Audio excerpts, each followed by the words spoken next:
আগে কি শুনতাম যে যা পড়াশোনা করে যারা গাড়ি ঘোড়া চড়ে তারা।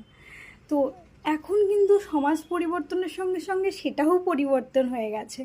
কারণ এখন যারা পড়াশোনা কম করে, ধরুন কেউ 18 বছর মাধ্যমিক উচ্চ মাধ্যমিক দেওয়ার পর কাজে চলে গেল, তারা কিন্তু বেশি গাড়ি ঘোড়া চড়তে পারছে, প্লেনে চড়তে পারছে, এটা করতে পারছে, ওখানে যেতে পারছে।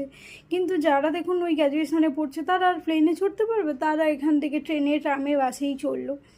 আর এখন দেখেছে শিক্ষার সেভাবে কোনো দাম নেই, মানুষ শিক্ষার সেই দামটা আর দিচ্ছে না। কারণ যারা দেখবেন কম পড়াশোনা, তারা বিভিন্ন রাজনৈতিক পোস্টে আছে, ভালো ভালো পোস্টে, তারা কোনো শিক্ষিত মানুষরা তাদের প্রোটেকশান দিচ্ছে। এটাই হচ্ছে যুগের পরিস্থিতি। ভালো অনেক উঁচু পোস্টে পড়াশোনা করে তারপর পরীক্ষা দিয়ে গ্রুপ ডির চাকরি পেতে হয়। কিন্তু আমাদের কোনো দলে বা কোনো নেতাতে দাঁড়াতে গেলে কোনো শিক্ষাগত যোগ্যতার সেভাবে প্রয়োজন হয় না। সেটাই হচ্ছে যুগের পরিস্থিতি, পরিবর্তন হয়েছে।